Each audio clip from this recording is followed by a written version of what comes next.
গাইবান্ধা সদর উপজেলার ৯ নম্বর খোলাহাটি ইউনিয়ন বিএনপির কাউন্সিল নির্বাচন ভোট জালিয়াতির অভিযোগ উঠেছে। নির্বাচনের মোট ভোট ছিল ৪৫৯ জন, কিন্তু গণনায় পাওয়া গেল ৪৮৫ জন ভোট। এই অসঙ্গতির কারণে ফলাফল স্থগিত করেছেন নির্বাচন কমিশন। রোববার ১৬ ফেব্রুয়ারি রাতে বিষয়টি নিশ্চিত করেছে প্রধান নির্বাচন কমিশন ও জেলা বিএনপির সহসভাপতি আব্দুল আওয়াল আরজু।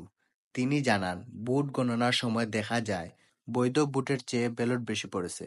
এ ধরনের অনিয়মের কারণে কাউন্সিল ফলাফল স্থগিত করা হয়েছে এবং বিষয়টি তদন্ত করে জড়িতদের বিরুদ্ধে সাংগঠনিক ব্যবস্থা নেওয়া হবে। এর আগে ১৫ ফেব্রুয়ারি সকাল ১১টায় সদর উপজেলা খোলাহাটি ২ নং সরকারি প্রাথমিক বিদ্যালয়ে ইউনিয়ন বিএনপির দ্বিতীয় বার্ষিক সম্মেলন ও কাউন্সিল অনুষ্ঠান হয়।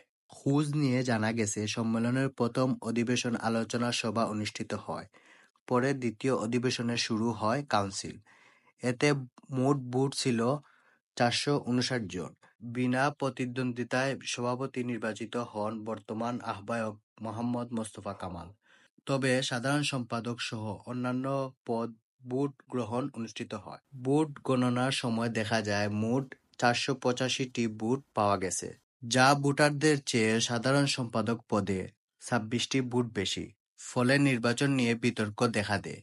এই অসঙ্গতির কারণে ফলাফল স্থগিত করেছে নির্বাচন কমিশন। এ নিয়ে বিএনপির স্থায়ী নেতাকর্মীদের মধ্যে মিশ্র প্রতিক্রিয়া দেখা দেয়।